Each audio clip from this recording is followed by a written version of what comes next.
up, guys, and welcome to another edition of the Market Marauder Show. Be the market one trade at a time. Hope everybody's having a great week out there, able to survive all the fluctuations going on in the crypto market.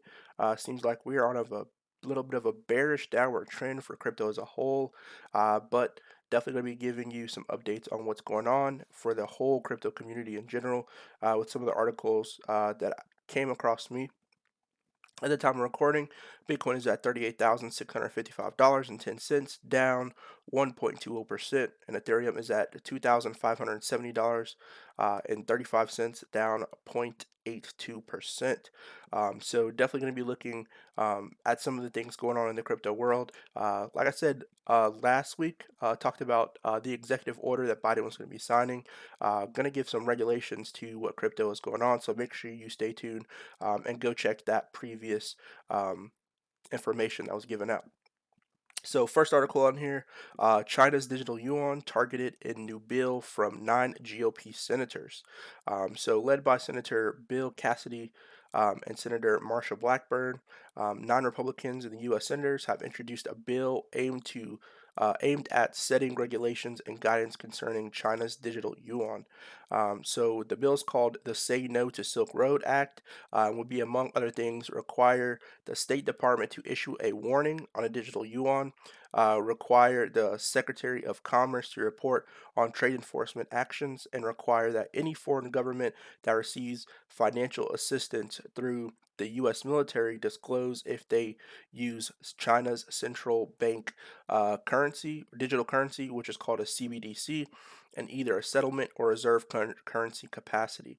And so I think this is very interesting. It's the first time I've really seen some senators come together and really kind of put a bill or act out there that would regulate a form of cryptocurrency. Now, China has their digital yuan.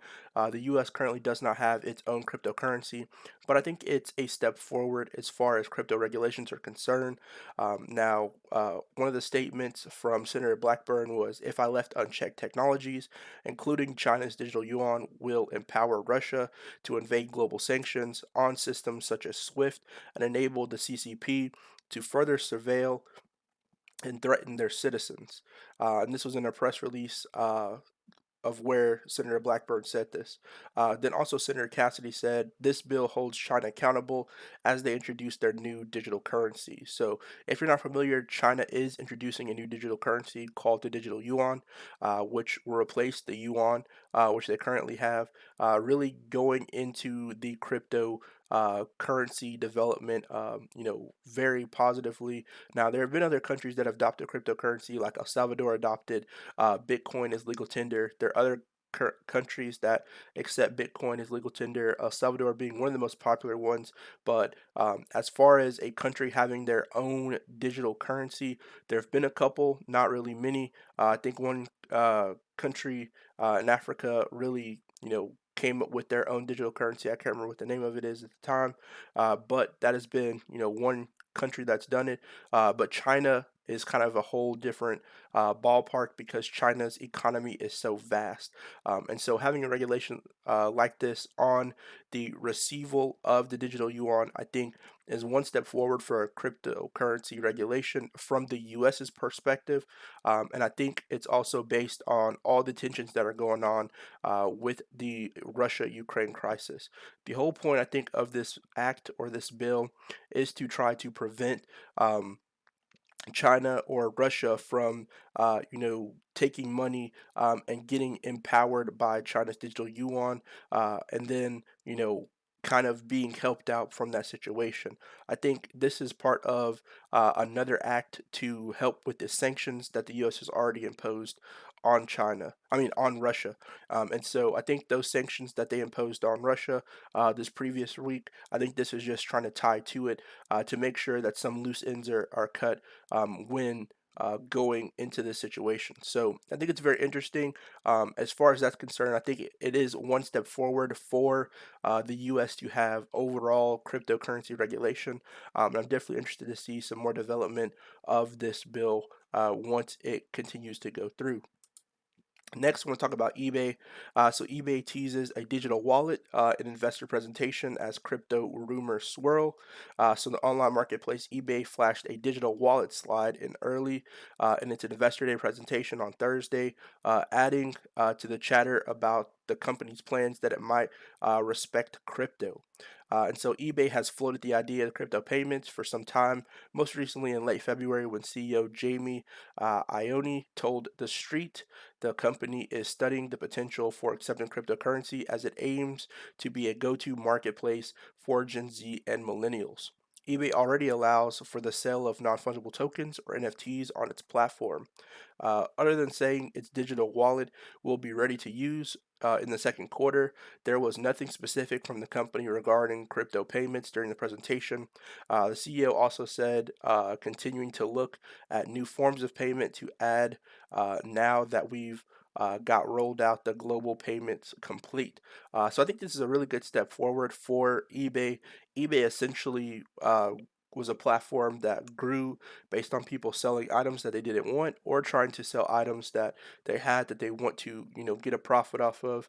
And I think this goes hand in hand with that. The NFT marketplace is definitely a booming marketplace at the current time.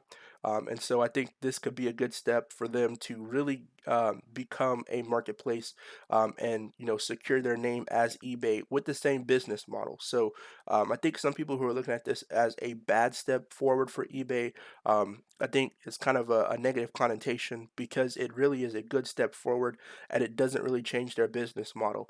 NFTs are sold as commodities. They're things that people have. They use them as store of value, and when people want to sell them, they can gain wild profits from it.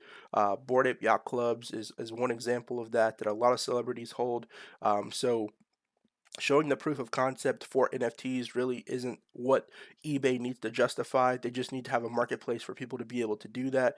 And I think with other digital products, as they begin to come out, you may be able to see them on eBay. So eBay essentially is doing what they've always done, is giving people the opportunity to resell items and make money on the side, which is essentially what other companies like OpenSea did, and you have Rarible, which are other popular NFT platforms.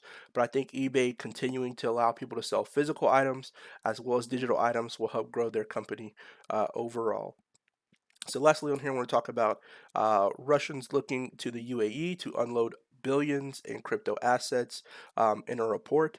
So cryptocurrency firms based in the United Arab Emirates, which is UAE for short, have been hit with a flood of requests by Russian clients to liquidate billions of dollars worth of digital assets. And this was a report from Reuters on Friday. One crypto executive claims that they have received a number of requests from Swiss brokers over the past few days to liquidate billions of Bitcoin, or BTC for short, with not one of those requests being less than $2 billion. So it's a large amount of money in Bitcoin that's being liquidated because of the current situation that's going on between Russia and Ukraine. We have one guy, which is what this is just a quote from one of the brokers said. We have one guy, I don't know where he is, but he came through a broker, and they were like, we want to sell 125,000 Bitcoin.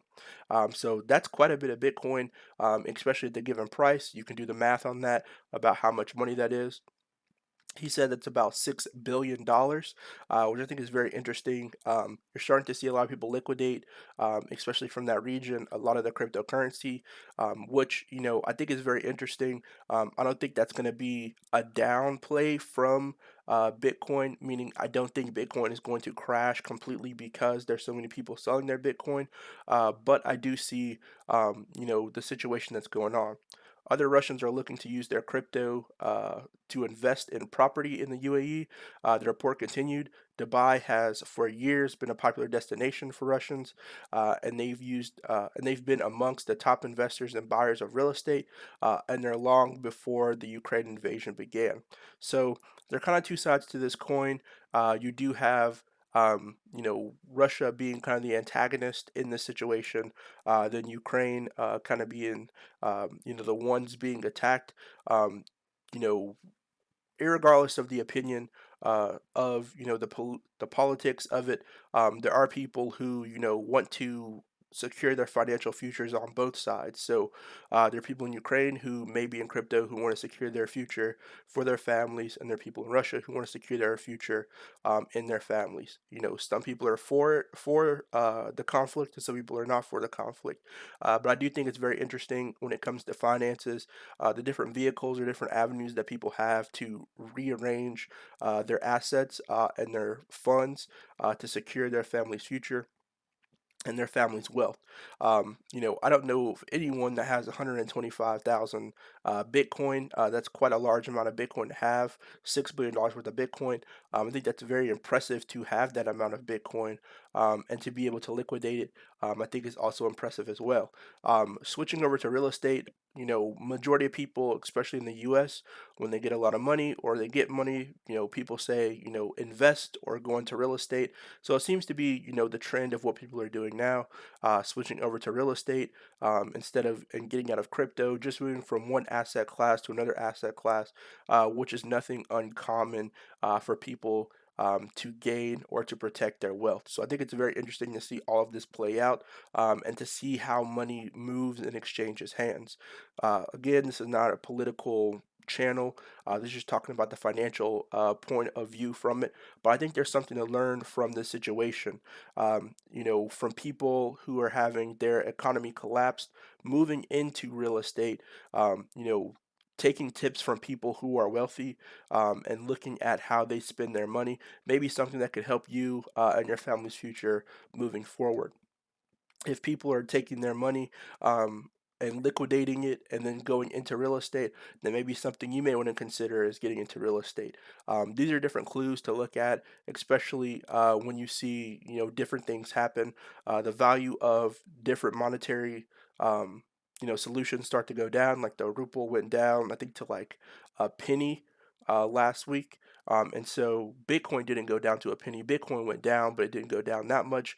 But as you start to see the liquidation of a lot of these cryptocurrencies, um, as far as people from Russia or Ukraine or whichever country you're from start to sell off, especially people who have paper hands who are not holding it for the long term, just trying to flip it and make a profit off of it. I would just say be careful out there as investors. It may be very volatile, but there may be situations that you yourself cannot control. So, you may not have been able to control all the things that are going on with the crypto market, and it's a macro thing to look at as well. There are people from all different walks of life that have cryptocurrency, and people are going in a lot of different situations right now who have cryptocurrency.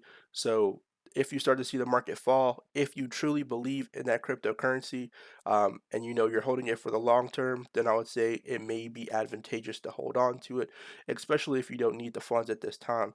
If you have the cryptocurrency and you're just trying to flip it, it may be a time to get out of the cryptocurrency and buy back at a lower price, or just get back in whenever you feel comfortable. Investing is always a very volatile thing to do, regardless of what stock or cryptocurrency you invest in. It is always very volatile. You always have the chance to lose everything that you have investing, or you have the chance to gain essentially an infinite amount. A relatively infinite amount of funds depending on how you are investing. So always be safe out there. Do your due diligence. Different factors that go on in the world, especially like the Russia-Ukraine situation, affect overall markets. So it's not just the stock market, it's not just oil prices, it's not just your household goods, it's the crypto market as well. You may have seen fluctuations in NFT prices as well. These are all different things to consider that do affect the overall price of cryptocurrency because they're macro events. And so make sure you take these things in consideration. Stay safe out there when investing. Like I said, again, cryptocurrency can be very volatile. You also have tax time coming in. People may have taken profits because taxes are coming up to pay their tax bill. You never know what situation is going on when it comes to cryptocurrency. So hopefully, this information helped you all make a more informed decision, just to explain some of the things that are going on that could affect the overall cryptocurrency market. So good luck to everybody that's trading, and I'll see you guys on the next one. Peace.